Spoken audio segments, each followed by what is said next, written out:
আসসালামু আলাইকুম। রেক্সোনা কুকিংয়ে আপনাদের সবাইকে স্বাগত। আজকে আমি চলে এসেছি আবার একটি খাবারের রেসিপি নিয়ে, ইফতারের ভিডিও নিয়ে একটা। আজকে আমি ইফতারের জন্য রেডি করব ঘুগনি। এখানে নিয়েছি সাদা মটর, যেটা হয় সেটা। এখানে আমি 500 থেকে 500 হবে না, 500 থেকে কম ছিল মটরটা, 400 মতো হবে। সেই মটরটা আমি ভোরবেলায়, মানে সেহেরির সময়, সেহেরিতে যখন ভাত খেতে উঠি আমরা, তখন ভাত খাওয়ার পর সব কাজ শেষে আমি কিন্তু মটরটা প্রতিদিন ভিজিয়ে দিই। সেহেরির সময় থেকে, মানে প্রায় কটা 4:30টার সময় থেকে মটরটা ভিজিয়ে রেখেছিলাম, ভোর 4:30টা থেকে। দিয়ে মটরটা এই যে দেখতে পাচ্ছেন কত সুন্দরভাবে ফুলে গেছে মটরটা। এই মটরটাকে প্রথমে আমি প্রেসার কুকারে সেদ্ধ করে নেব। তার জন্য নিচে প্রেসার কুকারে একটা ঢেলে দেবো। মটরটা কিন্তু পরিষ্কার করে ধুয়ে নিয়েছি কয়েকবার। এইবার এই মটরে দেব ভীষণ টেস্টি এই বাড়ির ঘুগনি। দেব আলু সর্বপ্রথম, এটা সবার ঘরে অ্যাভেলেবেল আলু, তার জন্য আমি আলু দিয়ে কিন্তু বানাবো ঘুগনিটা। আলু দিলে কী হয়, খেতেও যেমন ভালো লাগে, আমরা কি বলি না একটা কথায়, বরকত হয় বেশি আলু দিলে। তার জন্য আমি এখানে দুটো মিডিয়াম সাইজে আলু নিয়েছিলাম, অর্ধেক করে কেটে দিয়ে দিলাম, চোখা ছাড়িয়ে নিয়েছি, ভালোভাবে ধুয়ে নিয়েছি। তারপর দিয়েছি এখানে অল্প করে গোটা গরম মশলা নিয়েছি, দুটো লং নিয়েছি, দুটো ছোটো সাইজের একদম তেজপাতা, আর নিয়েছি 3টে এলাচ, এলাচের বুকগুলো ফাটিয়ে নিয়েছি, দিয়ে দিলাম। তারপর নিয়েছি দুটো কাঁচা লঙ্কা। আমি একদম ঝাল করব না, যেহেতু তো ছোটো ছোটো ছেলেমেয়েরা রোজা করেছে, আমার জায়ের মেয়েরা আজকে ইফতারে আছে, তার জন্য আমি একদমই ঝাল করবো না, ওরা খেতে পারবে না কিন্তু ঘুগনিটা। তার জন্য অল্প করে লঙ্কা, আপনার যার যেমন ইচ্ছা সেই হিসাবে কিন্তু অবশ্যই লঙ্কাটা দেবেন। দুটো লঙ্কা দিলাম। তারপর নিয়েছি একটা পেঁয়াজ কুচি কুড়িয়ে নিয়েছি, এখানে দিয়ে দিলাম মিডিয়াম সাইজের পেঁয়াজ। দেওয়া হয়ে গেছে। এইবার এতে দেব পরিমাণ করে লবণ। যেহেতু রোজা আছি, আন্দাজ করেই দেব, একদম আল্লাহর রহমতে পারফেক্ট হয়। দিয়ে দিলাম লবণটা। তারপর দিয়ে দেব একটু করে হলুদ গুঁড়ো।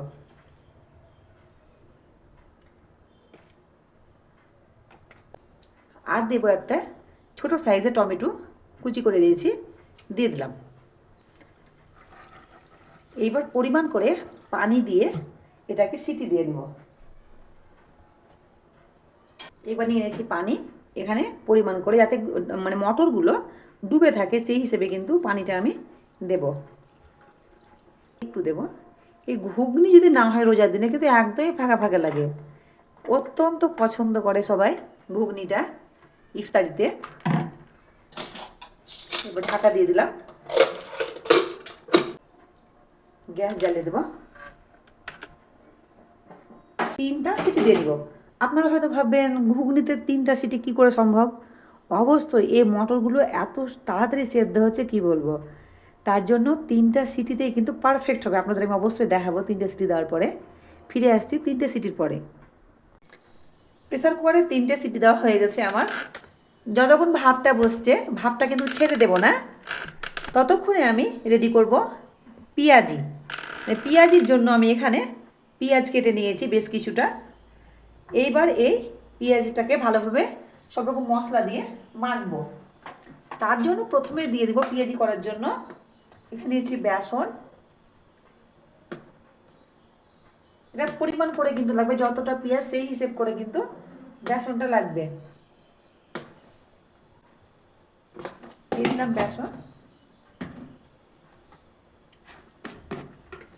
তারপর দেব পরিমাণ করে লবণটা। লবণ কম হলেও কিন্তু খাওয়া যাবে, কিন্তু বেশি হলে কিন্তু খারাপ লাগবে খেতে। লবণ দিয়ে দিলাম। তারপর দেব হলুদ। তারপর এখানে নিয়েছি কাঁচা জিরে। কাঁচা জিরে দিলে কী হয়, ফ্লেভারটা কিন্তু ভীষণই ভালো লাগে পেঁয়াজির। আমি যেভাবে করছি আপনারাও কিন্তু এভাবে একবার হলেও কিন্তু ট্রাই করবেন, দেখবেন সবাই কিন্তু খুব পছন্দ করবে। তারপরে দেব একটু করে কালো জিরে। কালো জিরে দিলাম, দিয়ে দিলাম। তারপরে আমি পেঁয়াজের সঙ্গে কিন্তু আমি 2-3টে কাঁচা লঙ্কা কুচি করে দিয়েছিলাম। আর নিয়েছি এখানে চিলি ফ্লেক্স, একটু করে দিয়ে দেব।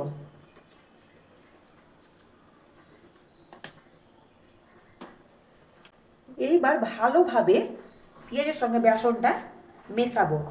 এখন কিন্তু একদম পানি দেব না, পেঁয়াজ থেকে পানি যেহেতু বের হবে মাখতে মাখতে, তাই বুঝে শুনে কিন্তু পানিটা দিতে হবে, তাহলে কিন্তু পেঁয়াজিগুলো একদম পারফেক্ট হবে। প্রথমে একটু শুকনো শুকনো মনে হবে। এই রোজার মাসে, রমজান মাসে পেঁয়াজিটা কিন্তু আমার বাড়িতে ভীষণ ভালোবাসে সবাই। প্রতিদিনই আমার কিন্তু এই পেঁয়াজিটা হয়, 1 মাস বলতে গেলে প্রতিদিনই হয়। তার সঙ্গে অন্য ধরনেরও চপ হয়, তবে পেঁয়াজিটা কিন্তু প্রতিদিনই হয়।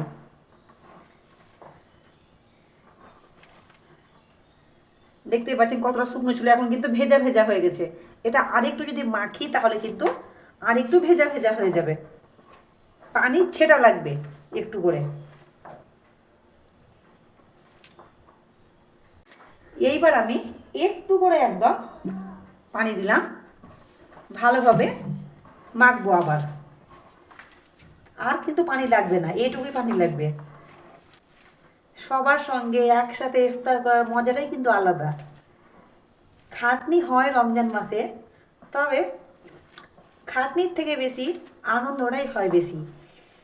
এই সেহরির সময়, ইফতারের সময় ভীষণই আনন্দ হয়। আর ছোট ছোট বাচ্চারা যেহেতু রোজা করছে সবাই,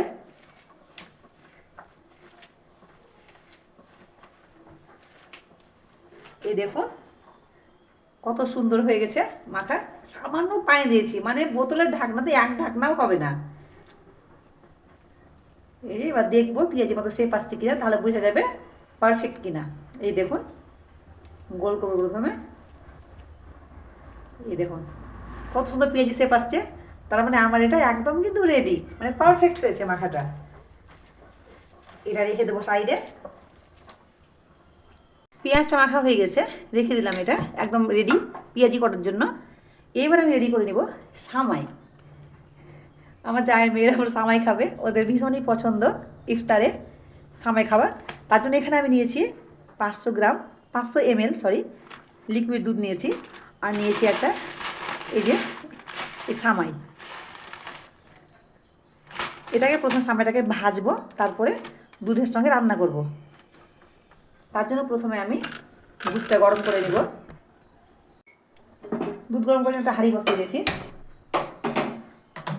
হাঁড়িতে দিয়ে দিলাম একটু করে প্রথমে পানি, যেহেতু দুধটা হাঁড়িতে তলায় না লেগে যায় তার জন্য দিয়ে দিলাম। দুধ চাপিয়ে দিয়েছি।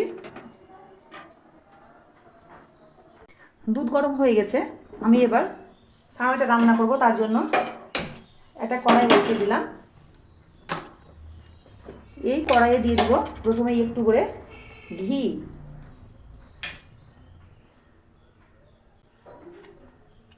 1 চামচ মতো হবে ঘিটা।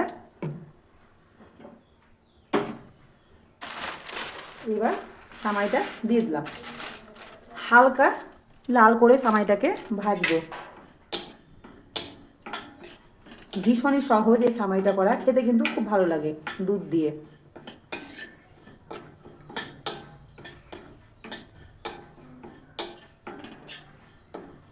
বাড়িতে গেস্ট আসলে আপনারা কিন্তু ঝটপট 10 মিনিটের মধ্যে কিন্তু এই সামাইটা আপনারা করে কিন্তু সার্ভ করতে পারবেন। হালকা করে ভাজবো। সামাইটা হালকা করে ভাজা হয়ে গেছে, আর এর চেয়ে কিন্তু বেশি ভাজবো না, দেখতে পাচ্ছেন। এইবার যে দুধটা গরম করে দিয়েছি সেটা এতে মেশাবো একটু একটু করে।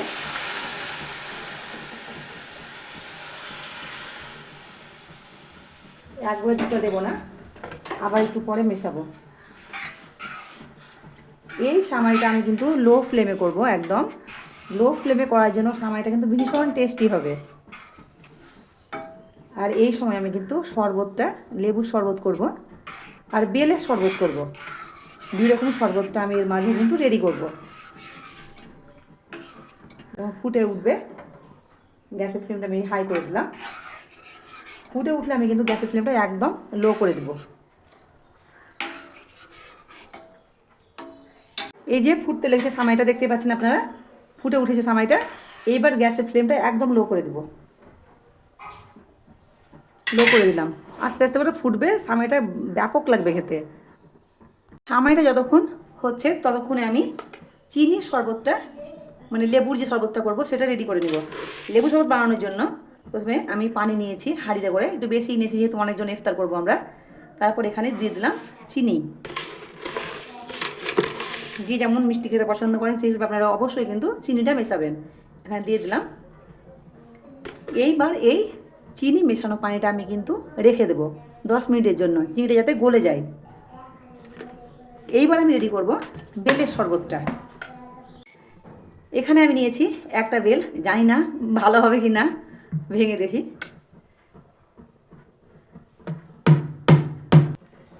এই দেখুন কতটা সুন্দর, ভীষণ ভয় লাগছিল পচা বেরোবে কী বের হবে, কিন্তু না, আল্লাহ রহমতে খুব ভালো কিন্তু বেলটা বেরিয়েছে। এবার এই বেলটাকে শরবত করে নিব। বেলের শরবত বানানোর জন্য আমি একটা ছোট হাঁড়িতে পানি নিয়ে নিয়েছি। এইবার এই যে বেলটা চামচ নিয়ে নিয়েছি একটা, এই চামচটাতে করে ভালোভাবে এইভাবে উঠিয়ে নেব, পানির মধ্যে দিয়ে দেব। খুবই সহজ, পাচ্ছেন? এই যে এইভাবে চামচে করে তুলে নেব। সম্পূর্ণ বেল থেকে কিন্তু চামচে করে তুলে নিয়েছি। এইবার একটু হাতে করে কিন্তু মাখতে হবে এইভাবে দিয়ে, যে আঁশ যেটা আছে সে আঁশটাকে কিন্তু আমাকে বের করতে হবে, যাতে যখন খাবো শরবতটা মুখে একটু যাতে আঁশ না পড়ে। আঁশ পড়লে কিন্তু খুব খারাপ লাগে বেলের শরবত খেতে। ভালোভাবে এইভাবে আঁশগুলোকে ছাড়িয়ে নিব, তারপরে চিনি মেশাবো। এই বেলের শরবতটা আঁশগুলো আমি কিন্তু আলাদা করে বেছে ফেলে দিয়েছি। এইবার এই বেলের শরবতে দিয়ে দিব পরিমাণ করে চিনি। যে যেমন মিষ্টি পছন্দ করেন সেই হিসেবে আপনারা কিন্তু অবশ্যই চিনিটা দেবেন, বারবার বলছি। চিনি দিয়ে দিলাম। আর এর স্বাদটাকে বাড়ানোর জন্য দিয়ে দিব একটু করে লবণ। লবণ দিলে কিন্তু শরবতের স্বাদ অনেকটাই কিন্তু বেড়ে যায়। দিয়ে দিলাম অল্প করে লবণ।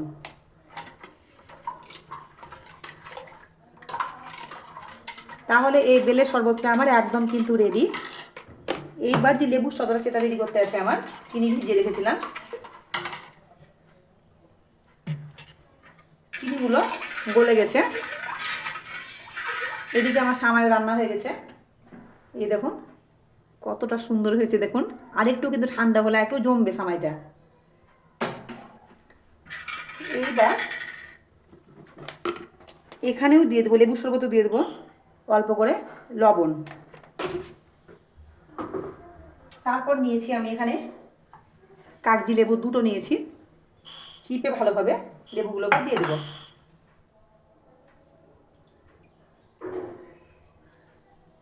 আমার তাহলে দুরকম শরবত একদম রেডি, লেবুর শরবত আর হচ্ছে বেলের শরবত। আমি তবে এই শরবত দুটো আজকে আমি নর্মাল পানিতে করেছি, ঠান্ডা পানি একদম মিক্স করিনি, যেহেতু সে এই সময় কিন্তু একটু বুঝে চলতে হবে, নাহলে কিন্তু ঠান্ডা লেগে যাবে। তাই জন্য নর্মাল পানিতে আমি কিন্তু করেছি শরবতগুলো। শরবত রেডি, সামাই রেডি। এবার ঘুগনি সেদ্ধ করেছিলাম সেটা এবার তেলে দেব। এই যে ঘুগনিটা আমি 3টে সিটি দিয়েছিলাম, দেখুন একদম কিন্তু ভেঙে যায়নি, হাত দিলে কিন্তু ভাঙছে। এটা কিন্তু পারফেক্ট। এইবার এটাকে তেলে ফেলে নেব, তার জন্য আমি একটা কড়াই বসিয়ে দিয়েছি। আর যে আলুটা সেদ্ধ করেছিলাম মানে ঘুগনির সঙ্গে, সেটা আমি আলুটাকে ম্যাশ করে নেব, দিয়ে ঘুগনির সঙ্গে মিক্স করে নেব। 1 চামচ দিয়ে দিলাম আদা বাটা। আদা বাটাটাকে ভালোভাবে কষবো, যে কাঁচা যে গন্ধটা সেটা চলে যায়। রসুনটা কষা হয়ে গেছে। এইবার এতে দিয়ে দেবো 1 চামচ মিক্স মশলা, এটা বাড়ির তৈরি আমার। আর এখানে দিব একটু করে মিট মশলা দিয়ে দিলাম। ভালোভাবে নাড়বো, দিয়ে ঘুগনিটা কিন্তু ঢেলে দেবো এতে। আলুটা আমি এতে রাফলি ভেঙে কিন্তু দিয়ে দিয়েছি।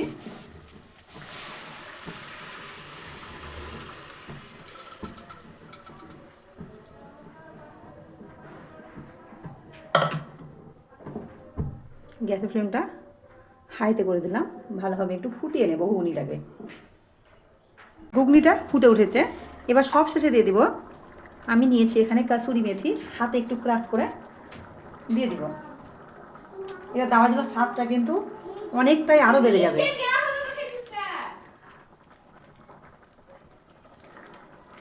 তাহলে আমার ঘুগনি একদম রেডি। গ্যাসের ফ্লেমটা এবার অফ করে দেব। এবার চলে যাব সে পেঁয়াজিটা ভাজার জন্য। সব শেষে পেঁয়াজি ভাজার জন্য আমি তেল বসিয়ে দিয়েছি কড়াইয়ে। তেলটা গরম হয়ে গেলে কিন্তু আমি পেঁয়াজিগুলো সব ভেজে নিব। এই যে পেঁয়াজগুলো মাখানো আছে, গরম হয়ে যাক তেলটা। হ্যাঁ, এবার তেল গরম হয়ে গেছে মিডিয়াম। পেঁয়াজিগুলো একটু বড় বড় করে আজকে করবো, প্রতিদিন আমি ছোটো করে করি, আজকে একটু বড় বড় করে কিন্তু ভাজবো।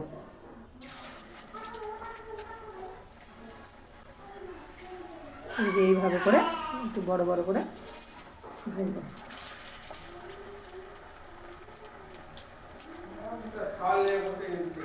চারটে চারটে করে দেব, দিয়ে ভাজবো।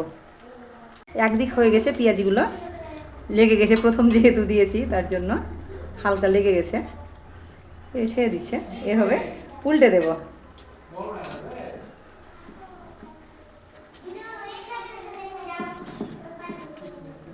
এইভাবে উল্টা পাল্টে দুই দিক থেকে পেঁয়াজিগুলোকে ভালোভাবে কিন্তু ভেজে নিব। উল্টে দিলাম একবার, দুই দিক থেকে ভাজবো। সব পেঁয়াজিগুলো ভাজা হয়ে গেছে। এবার চলে যাই একদম ডাইনিংয়ে, ইফতারের জায়গাতে। তাহলে আমি ইফতারের জায়গায় একদম চলে এসেছি ডাইনিংয়ে। দেখতেই পাচ্ছেন সব আমি রেডি করে নিয়েছি। তাহলে এই যে দেখতে পাচ্ছেন সামাই, জিলেপি আবারও দোকানের আজকেও। তারপরে হয়েছে লেবু শরবত, এখানে ফল কাটা হয়েছে কিছুটা, ভিডিও সেটা করা হয়নি আমার। তারপরে বেলের শরবত, এখানে ঘুগনি, তরমুজ, তারপর সব শেষে হচ্ছে পেঁয়াজি। তাহলে আজকের আমার এই ইফতারের ভিডিও আপনাদের কেমন লাগলো অবশ্যই কিন্তু কমেন্ট করবেন, শেয়ার করবেন। আমার এই ভিডিওটি যদি আপনাদের ভালো লাগে তাহলে আমার চ্যানেলটিকে অবশ্যই সাবস্ক্রাইব করবেন।